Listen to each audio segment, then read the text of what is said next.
Hello everyone. Today we are going to continue with the competency based questions in biology, and today we are going to do the chapter Our Environment. Okay, so the rest of the chapters I have already completed, and you can see in the description link below, and one more chapter is left, that is reproduction. We are going to do in the next series. Okay, so that will be the last chapter for this topic series. So let us continue with today's one, that is your chapter Our Environment. Okay, that's the first question now. Fishes like swordfish and king mackerel are tertiary consumers. Okay, so they have given that they are tertiary consumers.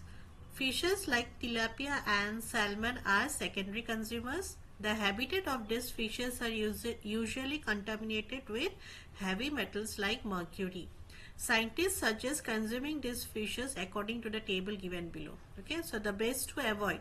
So that is king mackerel and swordfish, and good to eat. They have said if you are eating tilapia and pollock, they are good to eat for 2 to 3 servings per week. Whereas in case of king mackerel and swordfish, it is best to avoid, and even if you are eating, it should be 1 serving per month. Okay, not week, per month.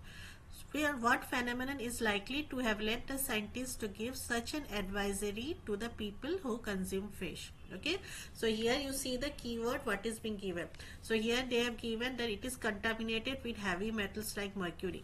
So anything that means in this chapter we have learned that anything contamination with heavy metals, be it heavy metals or any other chemicals or like fertilizers and all, that means we are talking about the term biomagnification. Okay, so and you know that what is biomagnification? That is the accumulation of harmful materials in the food chain, and the highest level, that is highest, whether it is the consumers, okay, the tertiary or the quaternary, or the whatever, the depending upon the food chain, the accumulation of these chemicals gets more and more as you go up the food chain. Okay, so here they have asked which phenomena. That means we are talking about, since they are talking about the contamination with heavy metals like mercury, that means we are talking about biomagnification. Okay, so in higher trophic levels, always you'll find, because that the toxic substances gets accumulated more and more. So at the topmost level it will be more. So if you see king mackerel and swordfish, they are on top of the trophic level compared to tilapia and pollock. Okay, so that means, so they will have greater accumulation compared to tilapia and pollock. So that is about biomagnification. Next question, given below are some biotic and abiotic components of an ecosystem: rock, rainfall, sunlight, mango tree, rabbit. Which of these components can continue to exist in the absence of the other components? So if you see biotic and abiotic components are given, so these are the components that are being given. Biotic means what? They are living, and abiotic means non-living. So out of this, which can exist in absence of other components? That means which of these components do not depend on each other so that they can survive. Okay, so here if you see living organisms, always remember biotic components always depend on other organisms, or be biotic or abiotic components, whereas abiotic components are non-living, so they don't depend on each other. So that means you have to go for the abiotic ones. So if you see here the options, see sunlight, rock and sunlight, mango tree and rabbit, this cannot be because both are living. Only rock, sunlight and rainfall. So you see what, so that means the option will be D, only rock and sunlight. Okay, not D. Why? Because here rainfall, rainfall cannot be here.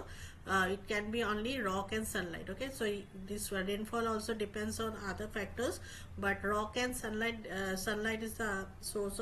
Sun from the, it comes from the sun, and rock, rock you know what it is.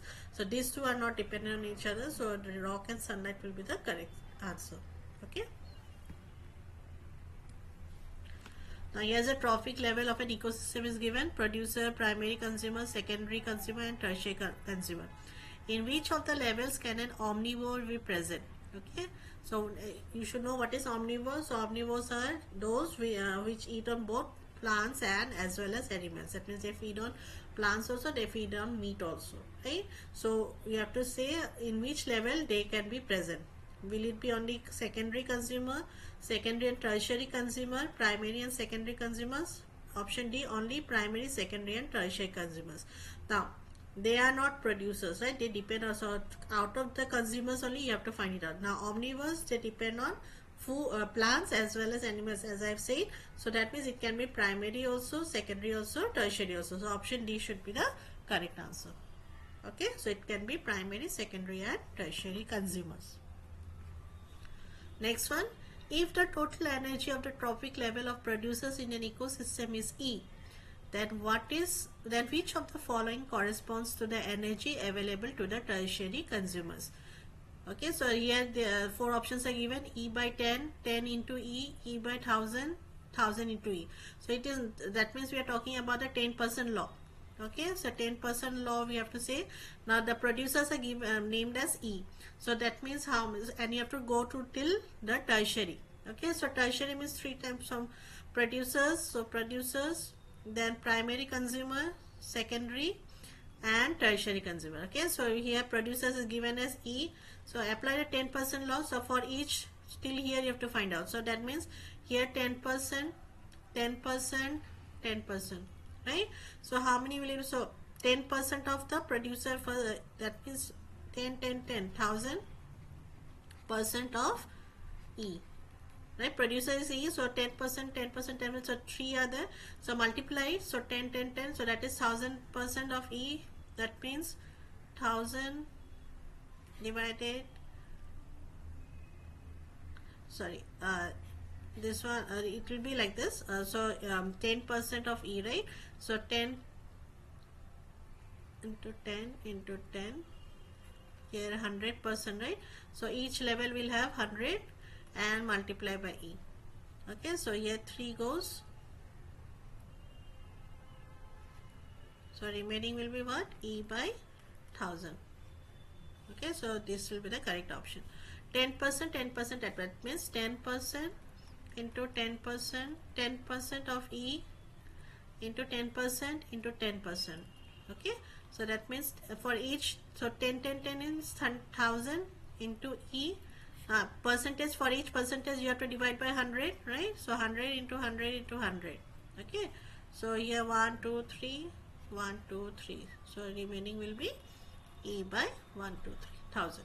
Okay, so E by 1000 will be the correct answer. Okay, I hope I am clear with this. So you see what is being given, from where you have to count, and here till tertiary you have to count, so 3 times. Okay, so 3. Now next one, biological magnification is the increase in concentration of certain substance in the tissues of organisms of at successively higher levels in a food chain. Which of the following could the increase be a result of? Okay, that we have already talked about biological magnification. Now let's see what are the options given.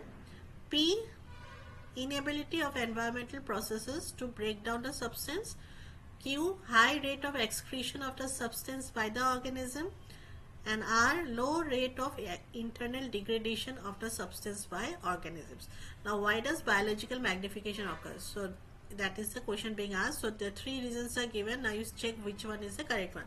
First one, if you see inability of the environmental process to break down the substance, that is true, because if the that is why the accumulation keeps on increasing at each trophic level. Okay, so and because of the environmental, the environment is not able to break down the substance, as a result accumulation goes on. Next one, high rate of excretion of the substance by the organisms, that is wrong. So there is no, the substance is accumulating, it is not, the organisms are not giving it away, right? So that is being consumed at each trophic level. So this is cannot be an option. Low rate of internal degradation of substance, yes, that is also true. The organisms cannot, the whatever substances are being accumulated, they are not able to be, they are not even degraded by the system of the organism. Okay, that is by digestion or any other process internally. It is so the rate of degradation is also very less or very slow. So these 2 are the correct options. So P and R. So you see where is P and R? So this one. Okay. Next one, a terrarium. Okay, this is terrarium. I hope you know it's an artificial thing, like where you can put soil and all, plants, everything, insect or any animals also you can put in a glass jar. Okay, that is called terrarium, and it contains soil and a variety of plants inside a glass container. It is watered and sealed. The soil gives the required nutrients and plants use the carbon dioxide present in the air inside the container to prepare food using sunlight. Okay. Can the terrarium be called an ecosystem? Give a reason. So what do you think? Is it an ecosystem? Now ecosystem can be natural or artificial, right? Now this is an artificial ecosystem. So yes, it can be an ecosystem because it has both biotic and abiotic components, right? You have soil, you have plants. So that means it can be a ecosystem. So if you have the plants are also there, and they are using the preparing the food using sunlight also, right? So it is an ecosystem. So biotic and abiotic components, if you see what is mentioned there, so that only you have to write. Okay, soil is there. For biotic, it will be plants, and if insects are there, then you can put insects. Now soil is there, right? So air is there, sunlight is there. So these are abiotic components. So these are the answers. Okay, soil, sunlight, air, and water.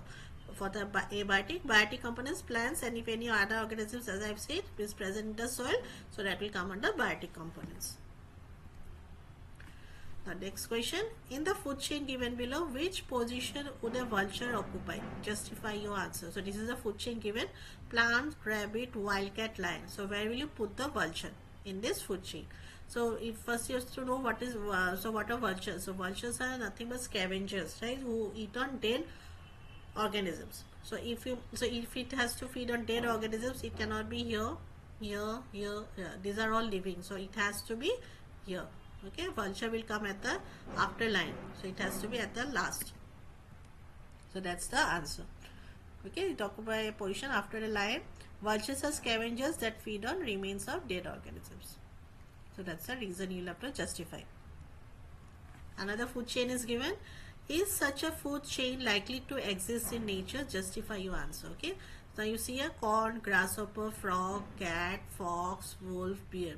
So if you see here, so you have to say whether this food chain is possible or not. Okay. Now if you see, when we are talking about a food chain, you have to see how long the food chain is. Okay. The food chain cannot be more. Okay. Like it's so here if you see how many are there, 3, 4, 5, 6, 7 are there. So it's 7 food like 7 components in a food chain is very rare. Okay, so like it's like because why? Because as you know, as you go on from each trophic level, the loss of energy takes place as per the 10% law, right? So if there's such a food chain will exist, then if for the top consumers, if you see, there won't be much energy level, right? Energy loss is going on, so so amount of energy obtained will be very less. So that is not, so which is not feasible.